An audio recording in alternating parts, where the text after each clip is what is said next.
Bismillahirrahmanirrahim. Assalamualaikum warahmatullahi wabarakatuh. Waalaikumsalam warahmatullahi wabarakatuh. Teman-teman, terima kasih atas kesempatannya yang telah mempercayai saya, Kholat Sanida, sebagai pemateri pada pertemuan hari ini. Oke teman-teman, materi yang akan saya bawakan hari ini adalah gerakan pencegahan dan penanggulangan bullying.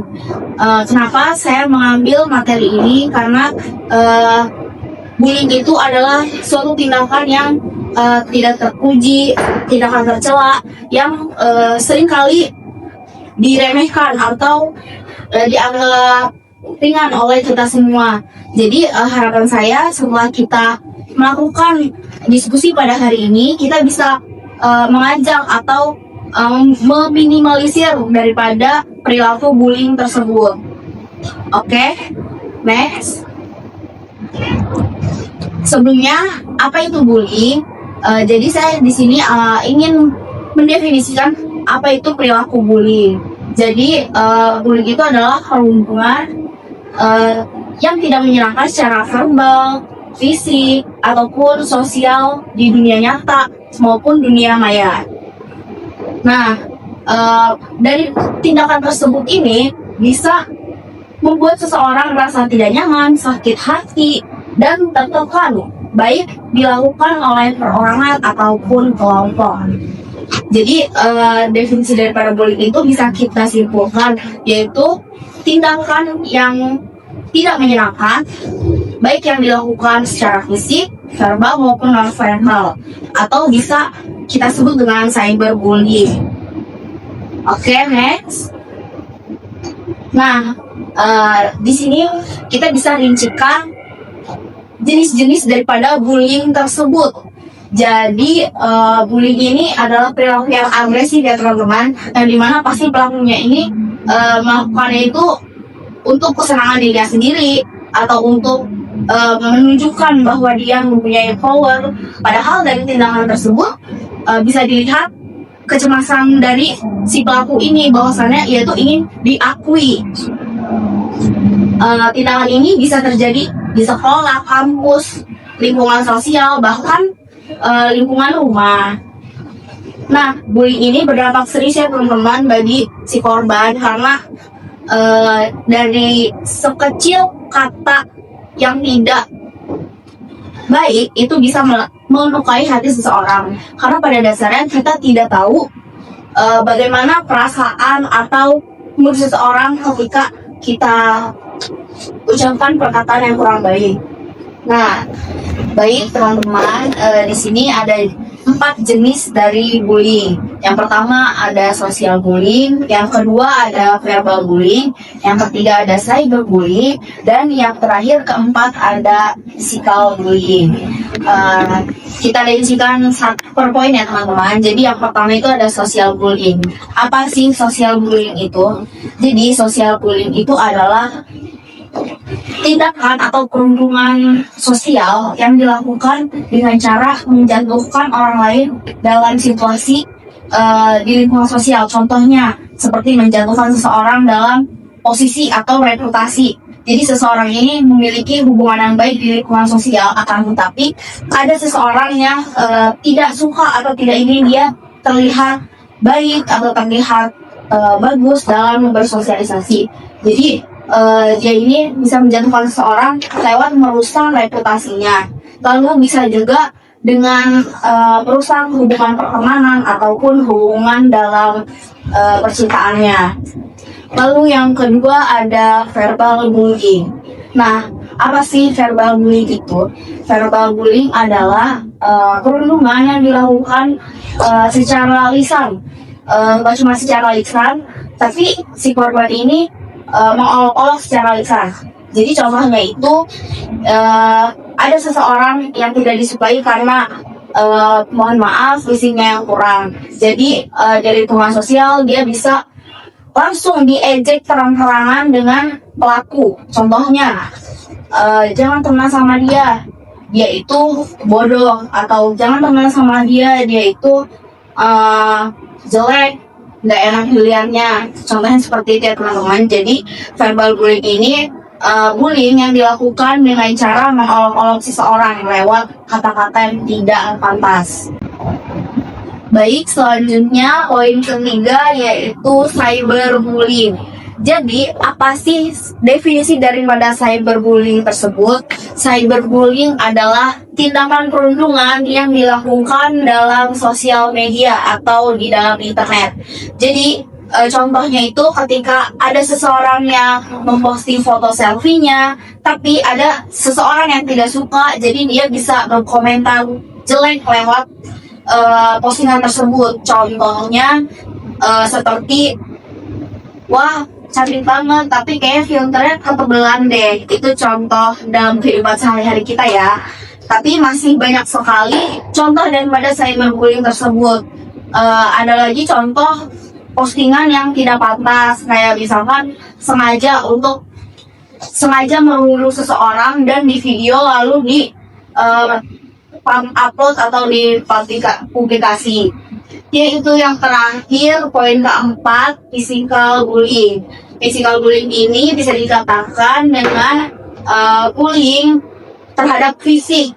Jadi benar-benar parah ya teman-teman. Selain batinnya terlukai, physical bullying ini juga merugikan seseorang lewat fisik. Contohnya seperti perundungan yang dilakukan secara ramai-ramai oleh teman-temannya, misalkan digebukin, ditonjok, ataupun bullying ataupun physical bullying secara kecil itu contohnya nyelamatin temennya ataupun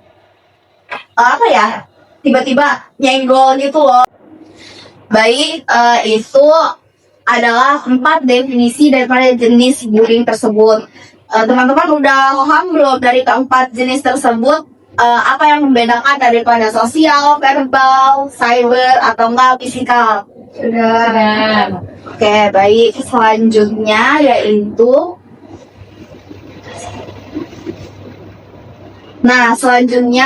mengapa orang melakukan bullying? Di sini kita akan menjelaskan kenapa pelaku ini melakukan bullying. Padahal jelas-jelas bullying itu suatu tindakan yang nggak baik ya, jangankan dalam agama, dalam kehidupan sosial juga melakukan bullying itu terlihat hina nggak sih teman-teman? Nah, selanjutnya kita membahas tentang mengapa orang melakukan bullying. Jadi sebenarnya orang yang melakukan bullying itu seringkali bukan karena mereka takut, tapi justru karena mereka ada masalah dalam dirinya. Nah, jadi kelihatan banget ya teman-teman, pelaku daripada bullying ini itu tuh sebenarnya dia yang bermasalah, bukan orang lain yang cari masalah sama dia. Nah, ada yang merasa insecure atau minder, lalu ada mereka yang menutupi rasa itu dengan merendahkan orang lain. Jadi dengan rasa insecure dia atau mindernya dia tuh nggak mau loh kelihatan seperti itu, dia nggak mau loh kelihatan jelek di depan orang lain. Makanya dia cari target untuk menjatuhkan orang lain, biar orang lain yang lebih buruk daripada diri dia. Nah, jadi jelasnya itu bullying bukan tanda keberanian atau ketakutan, tapi justru tanda kalau si pelaku ini belum bisa mengendalikan dirinya dengan baik secara emosional ataupun secara tindakan kedewasaannya.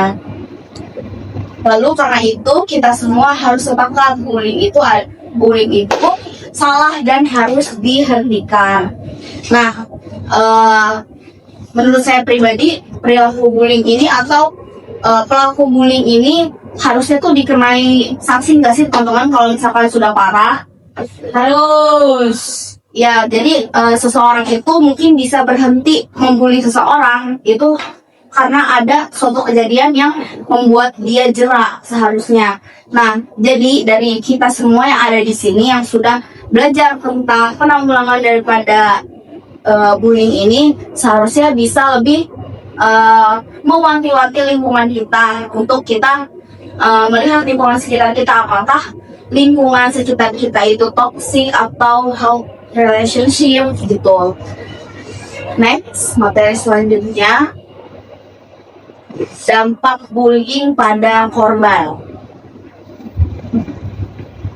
Nah, dampak bullying buat korbannya itu bermacam-macam ya teman-teman. Pastinya sangat merugikan korban, kayak hati korban terlukai, batin korban juga jadi resah.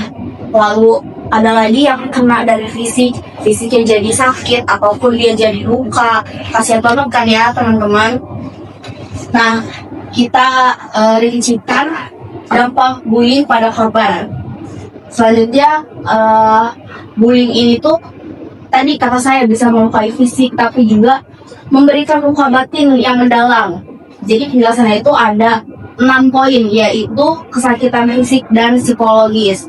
Nah, sakit fisik itu bisa dilukai ya teman-teman, tapi efek daripada sakit fisik ini bisa melukai psikologisnya. Contohnya, seseorang yang mendapat rundungan, pukulan, atau bahkan sampai babak belur, itu bisa mempengaruhi ke psikologisnya. Contoh, dia jadi trauma akan keramaian. Jadi kalau melihat keramaian, si korban ini bisa kilas balik pada kejadian perundungan saat dia digebukin gitu ya teman-teman. Jadi menimbulkan rasa trauma psikologis pada korbannya. Lalu yang kedua ada kepercayaan diri yang merosot atau kepercayaan diri yang jadinya memendam. Contoh dari dia mendapatkan bullying secara verbal. Pokoknya dari keempat jenis bullying tersebut itu bisa mempengaruhi pada kepercayaan dirinya. Dia tuh contohnya dia dari mendapat perkataan jelek atau perkataan hina, itu dia bisa mikir lagi saat situasi ia sendiri, apakah benar yang dikata teman-teman saya itu adalah faktanya pada diri saya. Akhirnya si korban ini merasa insecure atau bahkan menjadi pendiam. Lalu yang ketiga ada malu, merasa sendiri dan serba salah. Nah, akibat daripada bullying ini juga bisa menyebabkan seseorang bisa merasa tersingkirkan, karena akibat daripada bullying dia ini merasa terkucilkan karena seseorang itu sudah mendapat label jelek di lingkungan sosial. Jadi orang-orang sekitar tuh terpengaruhi oleh si pelaku. Jadi si korban ini bisa merasa sendiri akibat dibullying itu, jadi dikucilkan, terus juga jadi malu atau minder, dan juga dia tuh ingin bergerak bebas tetapi selalu memikirkan tindakan untuk kedepannya. Jadi dia tuh serba salah, saya harus apa setelah ini, saya bagaimana nasib saya setelah ini. Jadi membuat si korban juga bisa bingung. Lalu yang keenam ada menderita ketakutan sosial. Jadi dampaknya juga bisa bikin trauma akan pertemanan ataupun trauma akan berbaur di lingkungan sosial, karena balik lagi dia sudah mendapatkan perilaku yang jelek, karena dia pikiran dia sudah tidak seceria yang dulu, batin dia sudah tidak seceria yang dulu. Lalu yang kelima ada mengasingkan diri. Alhasil daripada dampak-dampak yang saya sudah jelaskan, dia bisa mengasingkan diri. Contohnya kayak, apa lebih baik saya sendiri aja ya, biar saya merasa tenang atau aman. Setidaknya saya masih punya diri sendiri. Kalau bersama orang lain saya takut mendapat perilaku buruk lagi, gitu teman-teman. Yang terakhir yaitu timbul keinginan bunuh diri. Nah, ini adalah dampak yang paling serius ya teman-teman daripada dampak-dampak sebelumnya. Jadi hasil daripada fisik yang terlukai, psikologis yang terlukai, batin yang terlukai, percaya diri, terus merasa sendiri, mengasingkan diri, itu bisa memuncak. Puncaknya itu adalah yaitu timbul keinginan bunuh diri. Sedih ya teman-teman kalau kita ataupun teman ataupun di lingkungan kita ada yang kena dampak daripada bullying tersebut. Semoga kita ataupun saudara-saudara kita terhindar daripada perilaku bullying. Oke, selanjutnya yaitu dampak bullying pada pelaku. Nah, tadi kan kita sudah membahas dampak bullying terhadap korban yang dimana sangat merugikan dan benar-benar fatal untuk korban. Selanjutnya yaitu dampak bullying untuk pelaku nih teman-teman. Ada yang greget gak sih kita ngebahas dampaknya untuk pelaku sekarang nih? Banget, ya kan? Oke, kita bahas ya. Jadi bullying ini bukan hal sepele. Selain merugikan orang lain, tindakan ini juga dapat membawa masalah serius bagi perkembangan perilaku. Nah kan tadi sudah dibahas ya, sebenarnya pelaku bullying ini yang sebenarnya bermasalah karena dia merasa insecure. Jadi dia menjatuhkan orang lain karena dianya nggak mau dilihat jelek. Pada poin pertama ini ada pelaku perundungan atau bullying akan belajar bahwa tidak ada risiko apapun bagi mereka bila mereka melakukan kekerasan, agresi maupun mengancam anak lain. Jadi maksud daripada poin pertama ini adalah ketika pelaku bullying tidak mendapatkan konsekuensi atau hukuman, mereka akan belajar bahwa pelaku buruk yang mereka lakukan itu aman-aman saja. Jadi kalau dalam lingkungan sosialnya pun si pelaku ini tidak mendapat sanksi, mereka tuh anggap perilaku buruk yang mereka lakukan itu aman-aman saja.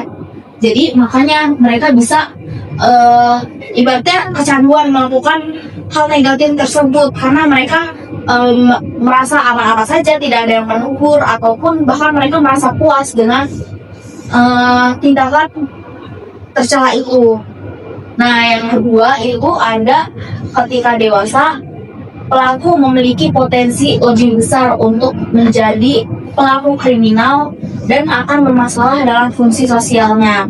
Nah, maksud daripada poin kedua ini, setelah dia nyaman untuk melakukan hal jelek tersebut daripada poin pertama, karena tidak ada yang mengingatkan, nggak ada yang ngasih sanksi, makanya dia bisa kecanduan dan memiliki potensi lebih besar untuk menjadi pelaku kriminal. Jadi semakin buruk perilaku yang dilakukan, semakin buruk juga dampak yang akan dia rasakan. Contoh perilaku buruk ini tuh maksudnya bisa berkembang gitu ya kalau nggak ada yang ngingetin. Jadi dia bisa nambah-nambah masalah kayak misalkan jadi pelaku kriminal, bahkan bermasalah dalam fungsi sosialnya. Jadi dalam lingkungannya pun dia sudah tidak diterima karena banyaknya masalah dan banyaknya isu daripada pelaku ini. Baik, selanjutnya next. Nah, di sini ada bagaimana cara mencegah bullying. Teman-teman di sini mungkin sudah pada tahu ya cara mencegah bullying itu seperti apa. Cuman teman-teman kadang masih bingung akan cara-caranya atau tahapan-tahapannya. Jadi mungkin di sini saya akan sedikit membantu daripada tahapan atau cara mencegah daripada perilaku bullying. Pencegahan ini itu tindakan atau cara atau proses yang dilakukan agar seseorang atau sekelompok orang tidak melakukan tindakan kekerasan lingkungan di satuan pendidikan. Nah, ada 6 poin ya teman-teman. Yang pertama itu ada peran dan guru sekolah. Maksudnya itu apa? Jadi untuk mencegah daripada bullying ini, peran guru dan peran sekolah itu penting karena ketika kita mendapatkan pendidikan yang baik atau mendapatkan program pendidikan yang baik itu bisa membentuk karakter kita di sekolah. Karena kita sudah menjadi karakter yang baik di sekolah, karakter tersebut akan terbawa bagi kita ke lingkungan sosial kita. Nah, yang kedua itu mulai dari diri sendiri. Sebenarnya teman-teman, untuk kita mencegah daripada perilaku bullying ini, kita tuh harus mulai dari diri sendiri untuk sadar akan hal atau tindakan jelek daripada bullying tersebut. Kita harus melek akan dampak jerak bagi diri kita sendiri ketika kita melakukan bullying. Kayak kalau kita membuli orang, saya takut akan nurun ke saudara saya takut akan tidak diperlancar dalam urusan saya, atau saya takut ada dampaknya bagi diri saya sendiri ataupun keluarga saya. Seharusnya ada kesadaran dari diri sendiri. Dari diri sendiri sudah sadar, jadi lebih enak buat menjaga perilaku atau mencegah daripada bullying tersebut. Lalu poin yang ketiga ada berani speak up. Ketika kita menjadi korban bullying atau ketika kita menjadi saksi daripada bullying tersebut, seharusnya kita berani speak up, teman-teman. Contohnya tadi, kalau kita yang menjadi korban bullying, jangan takut untuk speak up karena speak up itu bukan semata-mata untuk menjatuhkan harga diri kita sendiri. Atau mungkin dengan speak up saya takut orang lain melihat buruk terhadap fakta pembulian tersebut pada saya.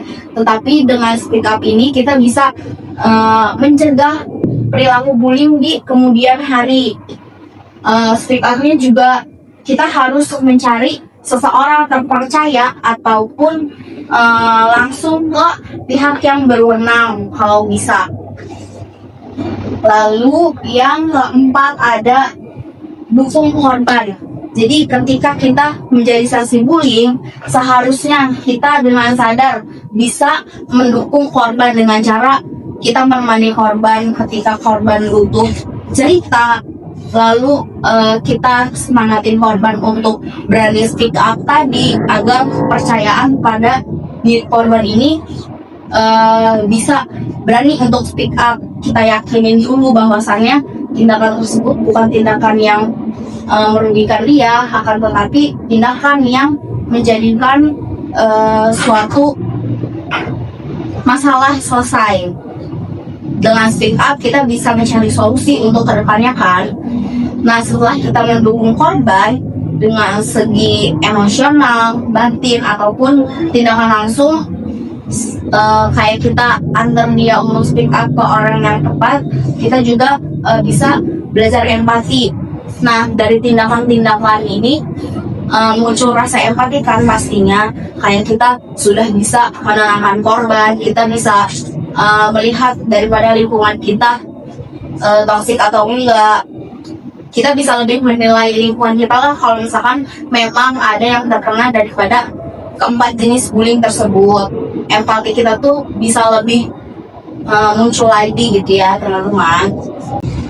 Nah, yang terakhir poin ke-6 yaitu ciptakan lingkungan positif. Nah, setelah kita tahu daripada pencegahan bullying ini, hasilnya kita bisa menciptakan lingkungan yang positif. Mungkin kita juga bisa menyebarkan langkah-langkah ini, atau kita bisa mengedukasi teman-teman kita yang mungkin belum pernah mendengar atau mencegah hal-hal tersebut, atau bisa juga kita yang menyebarkan lewat media sosial, karena mungkin langkah tersebut lebih gampang ya teman-teman. Secara kan di zaman sekarang ini sudah canggih, ketika kita sekali mengupload ke internet itu dampaknya sangat luas. Jadi banyak orang yang melihat, nggak cuma teman-teman kita, tapi orang-orang di sosial media juga bisa untuk membaca materi daripada pencegahan bullying ini. Mungkin untuk pencegahan itu bisa kita lakukan sekecil mungkin dari diri kita sendiri. Jangan juga terlalu memaksa untuk teman kita yang mungkin kena perilaku bullying untuk kita maksa kayak ayo cerita, ayo lapor gitu. Tapi kita juga harus pelan-pelan mengerti batin atau emosional mereka yang terkena bullying ini. Selanjutnya, langkah penanganan bullying. Jadi ada 4 langkah teman-teman. Yang pertama yaitu hentikan segera. Maksud daripada poin pertama ini yaitu jika melihat bullying, hentikan dengan tegas agar tidak berlanjut. Nah, maksud daripada poin pertama ini, hentikan segera, ketika kalian sedang berada di suatu posisi atau suatu kejadian saat itu juga, kalian harus berani ambil tindakan untuk langsung memberhentikan perilaku tersebut. Kalian jangan takut bullying ini pindah ke kalian. Tapi kalian harus juga punya argumen atau pendapat yang kuat agar mereka tidak berpindah melakukan bullyingnya kepada kalian. Jadi dengan kalian tegas, mungkin itu bisa menakuti si pelaku. Lalu yang kedua ada dukung korban. Maksud daripada poin kedua ini adalah dengarkan ceritanya dengan empati, jangan menyalahkan atau meremehkan perasaannya agar korban merasa aman dan didukung. Nah, contoh poin kedua ini kan tadi katanya ya, dengarkan ceritanya dengan empati, jangan menyalahkan atau meremehkan perasaan korban. Nah, otomatis orang yang dibully ini bisa nangis ceritanya atau bahkan malah sampai dia harus dipeluk karena badannya yang gemetar. Kita jangan meremehkan perasaan atau situasi kondisi saat dia cerita. Ketika dia minta peluklah dia. Ketika dia minta didengarkan dengan baik, dengarkan dengan baik. Atau bahkan ketika dia meminta validasi, kasihlah validasi positif yang mendukung gitu. Terus juga korban ini tuh mungkin ada rasa takut yang gemetar ataupun anxiety gitu jadinya. Nah, itu tuh jangan diremehkan ya teman-teman, karena mungkin bagi korban itu tuh sangat menyakitkan atau nyesetlah di perasaannya. Nah, yang ketiga itu ada intervensi pelaku. Maksud daripada intervensi pelaku itu beri teguran atau yang santai bersifat mendidik agar pelaku menyadari kesalahan dan tindakan mengulanginya. Nah, intervensi pelaku ini perlu ya teman-teman, karena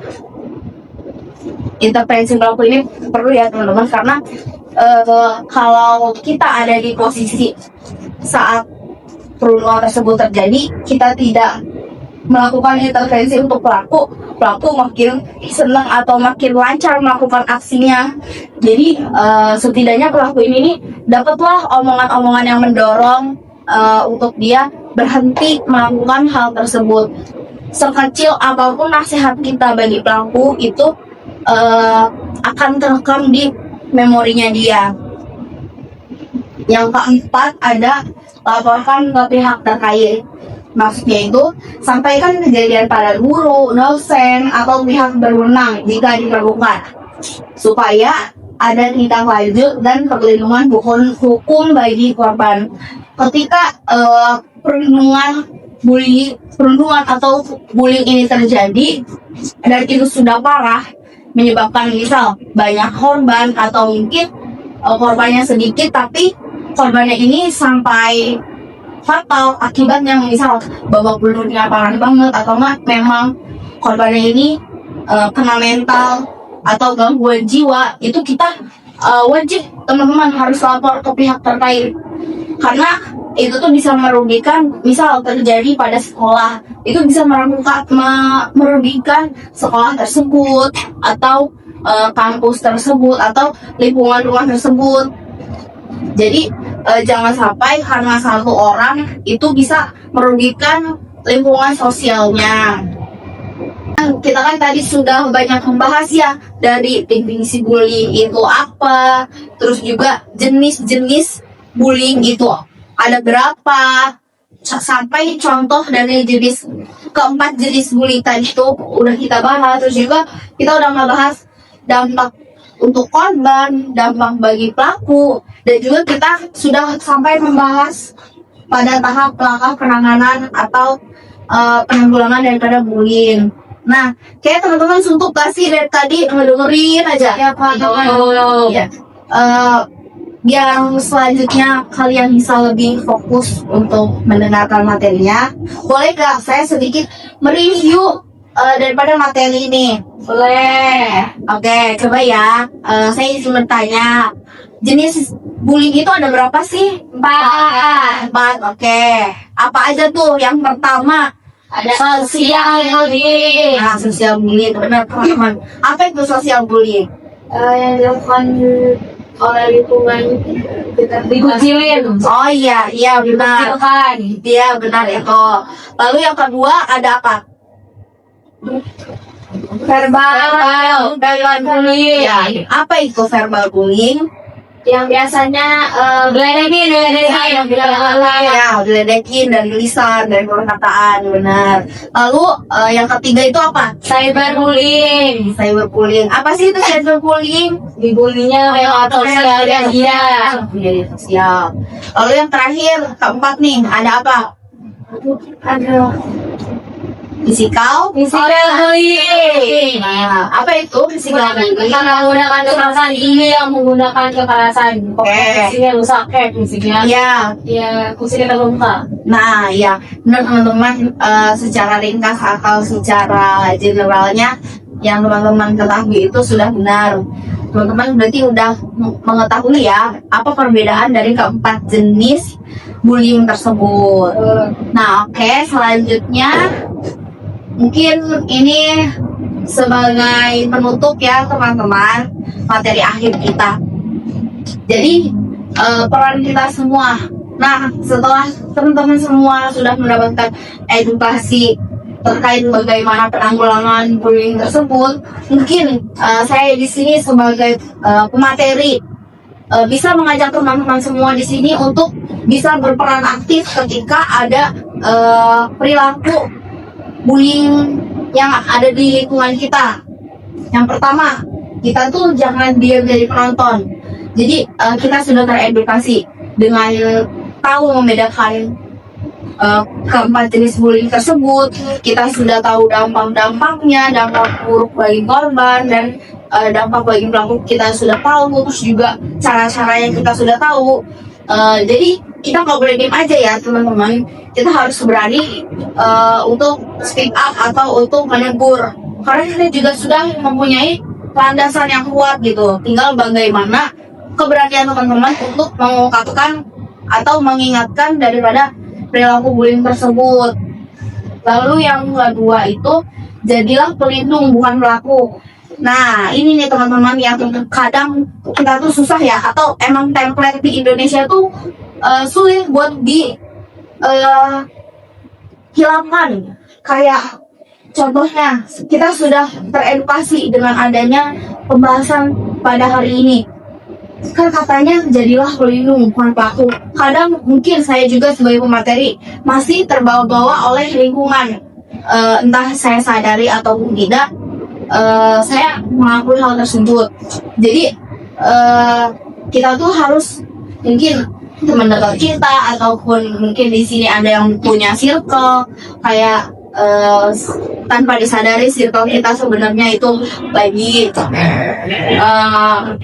membuat hati seseorang tidak baik dari media sosial ataupun langsung tindakan itu sebenarnya kita harus cepat-cepat sadar ya teman-teman. Jadi kita tidak melakukan hal tersebut karena dari tindakan-tindakan kecil biasanya bisa keterusan.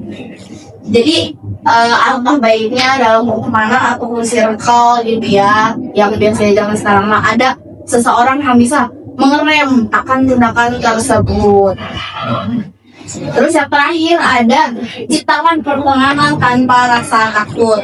Maksudnya itu pertemanan tanpa rasa takut bukan berarti kita harus jadi preman karena gak ada rasa takut.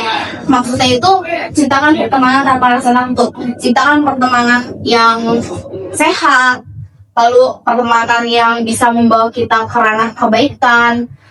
Oke teman-teman, mungkin itu sedikit dari saya cara menanggulangi daripada kasus bullying tersebut. Semoga teman-teman dari pembahasan hari ini kita semua bisa lebih mulai akan tindakan-tindakan kecil yang merugikan orang lain. Karena kita semua di sini sudah bisa membedakan, kita tahu dampaknya, kita tahu caranya, kita tahu langkah-langkah awal yang bisa kita lakukan untuk mencegah hal tersebut. Alangkah baiknya kita adalah pencetus daripada pencegahan bullying tersebut minimal di lingkungan kita sendiri. Semoga kita semua terhindar dari perilaku tersebut dan kita tidak menjadi bagian daripada pelaku. Semoga kita juga bisa diberikan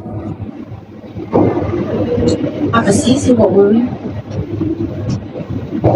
Semoga materinya bermanfaat. Semoga materi hari ini bisa bermanfaat bagi teman-teman semua, dan teman-teman semua tidak melupakan hal-hal kecil daripada poin-poin materi ini.